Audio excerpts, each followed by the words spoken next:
Shalom, salam satu iman. Hari ini firman Tuhan yang saya akan bagikan untuk kita semua, saya pilih dari kitab Injil Lukas. Jadi Lukas 19 ayat 5 sampai ayatnya yang ke-6, demikian dikatakan. Ketika Yesus sampai ke tempat itu, ia melihat ke atas dan berkata, "Sakeus, segeralah turun, sebab hari ini aku harus menumpang di rumahmu." Lalu Sakeus segera turun dan menerima Yesus dengan sukacita. Tema kita pada hari ini yaitu Yesus melihat hati. Saudara-saudara yang kekasih, ada satu hal yang sangat cepat atau seringkali begitu cepat menjadi bahan pergunjingan orang lain, menjadi gosip atau bahan pembicaraan, yaitu ketika seseorang kedapatan melakukan hal-hal yang tidak senonoh atau berbuat dosa. Itu akan begitu cepat dibicarakan di tengah-tengah masyarakat. Bahkan orang yang mengalami itu atau orang yang menjadi pelaku yang melakukan hal-hal yang tidak senonoh itu akan selalu dipantau. Gerak-geriknya akan selalu diperhatikan. Ketimbang kalau orang melakukan yang baik, itu tidak terlalu bagaimana orang bicarakan atau orang membahas kebaikan. Oleh karena itulah, ketika peristiwa Yesus lewat di Yeriko, dia lewat di situ dikerumuni oleh orang banyak. Seorang yang bernama Sakeus, ya tentunya kita semua mengenal atau mendengar, sudah mengetahui bagaimana cerita tentang Sakeus, seorang yang berbadan pendek.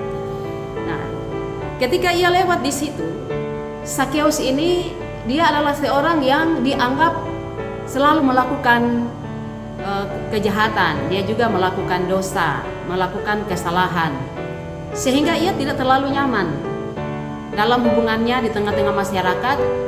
Ia tidak terlalu percaya diri untuk bergabung dengan orang-orang banyak. Karena itu ketika ia ingin dan rindu untuk melihat Yesus, maka ia melakukan sesuatu, ia memanjat sebuah pohon, yaitu pohon ara.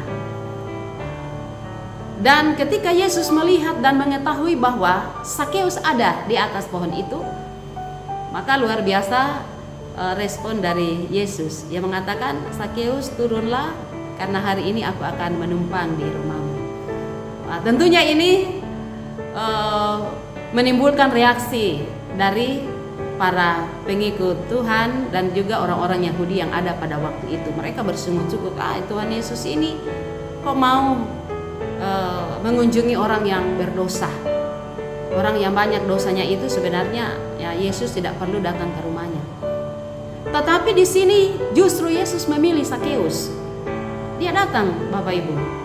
Ia datang, ia berjumpa dengan Sakeus, dan yang sangat luar biasa juga bagaimana tanggapan Sakeus. Ya, tanggapan Sakeus dalam hal ini, ia membuka pintu rumah, dan bukan hanya pintu rumah tetapi membuka pintu hatinya, dan ia menerima Yesus. Artinya di sini sekalipun orang banyak ya begitu melihat Sakeus sebagai orang yang berdosa, tetapi Yesus melihat bahwa Sakeus ini adalah seorang yang membutuhkan kasih. Karena itu kasih Yesus yang tidak terbatas, yang melihat hati. Apa yang dilakukan oleh Yesus? Bahwa ketika ia membangun percakapan dengan Sakeus, maka Sakeus ini menerima Yesus dan ia juga mengalami sebuah perubahan. Mengalami perubahan bahwa seluruh apa yang ia lakukan selama ini yang tidak berkenan, yang membuat dia selalu dilihat sebelah mata oleh masyarakat, semuanya itu ia tinggalkan. Bayangkan secepat itu, saudara-saudara. Ketika ia berjumpa dengan Yesus, ia langsung berubah. Dan inilah yang Yesus lihat. Yesus melihat hati. Ketika Sakeus telah berjumpa dengan Yesus, maka ia mengalami perubahan yang drastis. Jadi hendaknya kita juga seperti itu. Kita ini juga sama seperti Sakeus yang juga selalu melakukan dosa. Tetapi Tuhan melihat hati kita. Jikalau ada kerinduan untuk bertobat, maka Yesus sendiri yang akan menerima, mengampuni, dan kembali akan menuntun kita pada jalan yang benar. Tuhan memberkati kita semua.